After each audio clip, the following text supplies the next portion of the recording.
Hewa sa mga Lodi at welcome po ulit sa panibagong paglalakbay. Of course, kasama nyo pa rin ako, the one and only service at your service. At ngayon mga Lodi, pag-uusapan natin itong pinakabagong maxi scooter ni Motorstar, ang Easy Ride 150Q.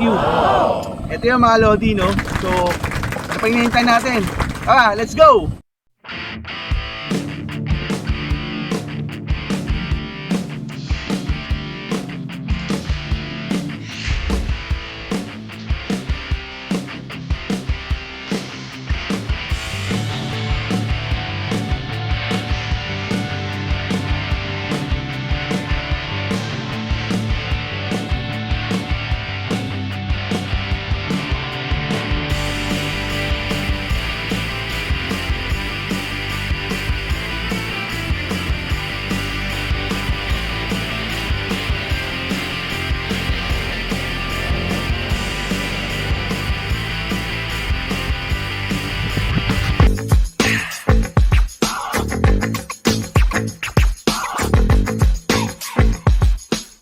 Disclaimer: this video is not sponsored by Motorstar, kaya wala silang pakialam kung ano man ang sabihin namin sa motor na ito. At ang motor na ito ay pagmamay-ari ni Chao Marco Tang Hao. Thanks to you, bro. Ang Easy Ride 150Q ay may displacement na 149cc, electric and kickstart na rin siya, na may disc brake na rin sa unahan at likod, at may sukat ang gulong na 130 by 60 by 13. Digital display panel, lahat ay naka LED light na. At ang capacity ng gas tank niya ay 8 liters. At syempre may malaking compartment sa loob ng upuan. So ito mga Lodi, no? Ito yung pinakabagong maxi scooter ni Motorstar, ang Easy Ride 150Q. So dati naglabas ito nung unang version, no? Hawig na hawig siya talaga nung yung unang version, hawig na hawig talaga niya yung NMAX. But this time medyo, ayan, no, nakita niyo yung unahan, medyo sumungit na yung mukha niya.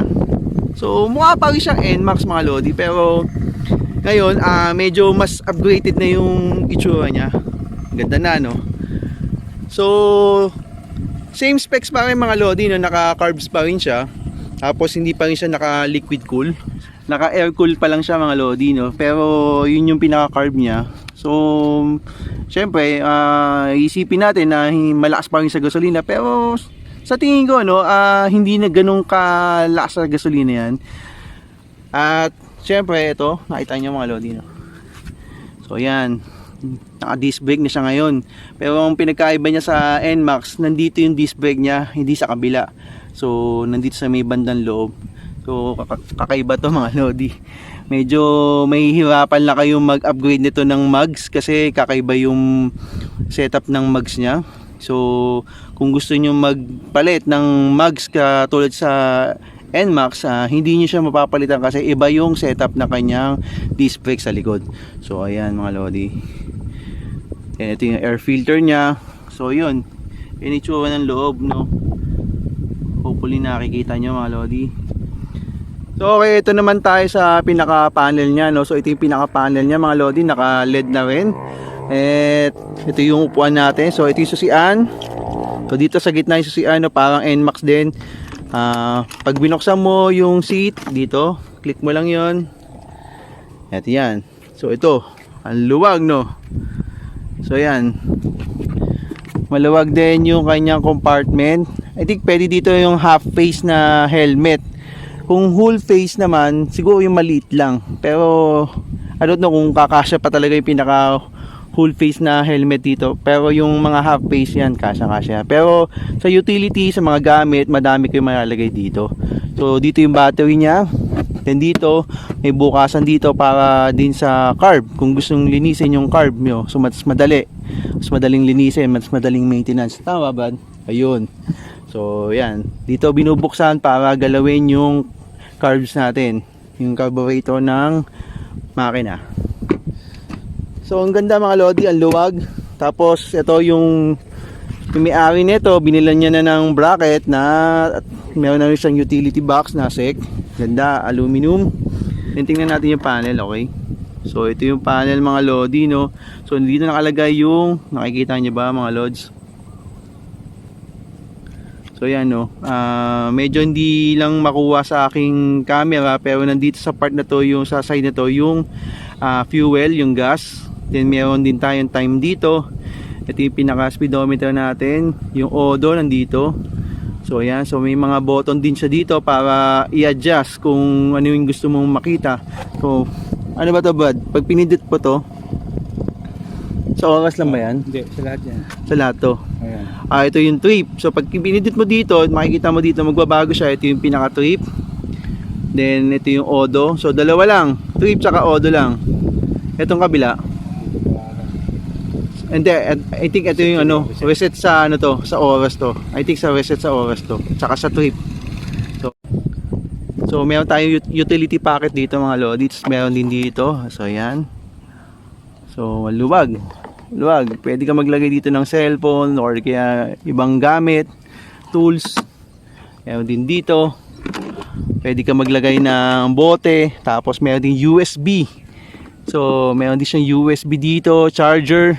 Hindi ka na kaagad maglagay. Nakarekta na kaagad na USB. Unlike yung mga ibang brand na bibili ka pa ng ano no, ng cigarette charger para ano, maging USB yung saksakan mo. So ito, nakarekta na, naka-USB na. So yan. So dito rin mga lodi no, katabi din ng button nyo dito yung sa fuel. So ayan oh. Fuel tank. So magkatabi yan mga lodi, fuel tsaka yung upuan, yung seat. So ito dito, ayan, sa susian. So yung fuel tsaka yung seat. So ang pinaka laman nitong fuel, 8 liters.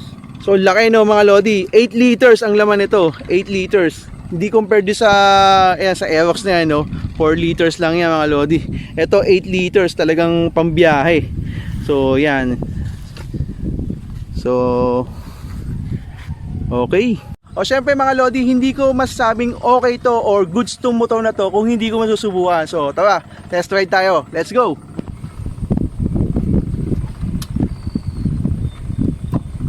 Okay, sa sitting position no, napaka okay mga lodi. Komportable siya. So ayan.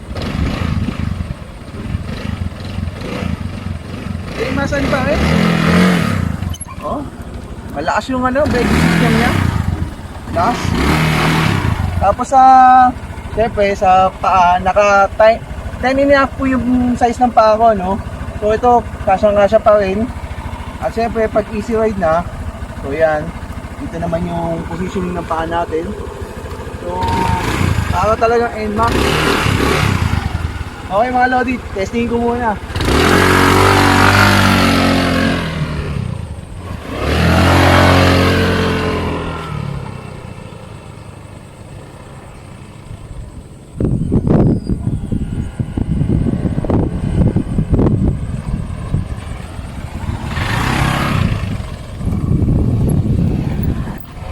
Okay. Yung feeling ko sa pag-drive nito, parang talagang naka-NMAX ako no. So yung positioning, pati yung lakas ng braking system niya, panalo, ang lakas, grabe. So dito safe na safe ka. Konting pika lang, hihinto ka agad siya no. Yung tire niya okay din. Yung arangkada niya maganda mga lodi. So siguro kung magkakaroon kayo ng ganitong klaseng motor, sa maintenance na lang talaga, kailangan alaga tayo sa maintenance no. And there you have it mga lodi no. So I hope na nagustuhan nyo yung review ko dito sa Easy Ride 150Q ng Motorstar. Sa mga gustong bumili, sa mga gustong kumuha nitong motor na to, ito po ay nagkakahalaga lang po ng 68,000 pesos no? So ganun kamura versus do sa 140, 150 na NMAX. Ito dito, ayan oh, 68,000 lang. Meron ka ng maxi scooter, di ba? 150cc pa yan mga lodi. Although hindi siya malaki yung mga pinagkaiba ng specs ng branded talaga na Yamaha or anumang maxi scooter. Pero kung talagang gusto mo magkaroon ng maxi scooter na abot kaya lang ang budget mo no. So ito, panalo to mga lodi. Yan, the best talaga yan. So muli mga lodi, please subscribe, like, and share this video. At I hope na nagustuhan nyo itong review ko dito sa motor na to. Sa susunod ulit ang aking paglalakbay mga lodi. Ride safe! Paalam!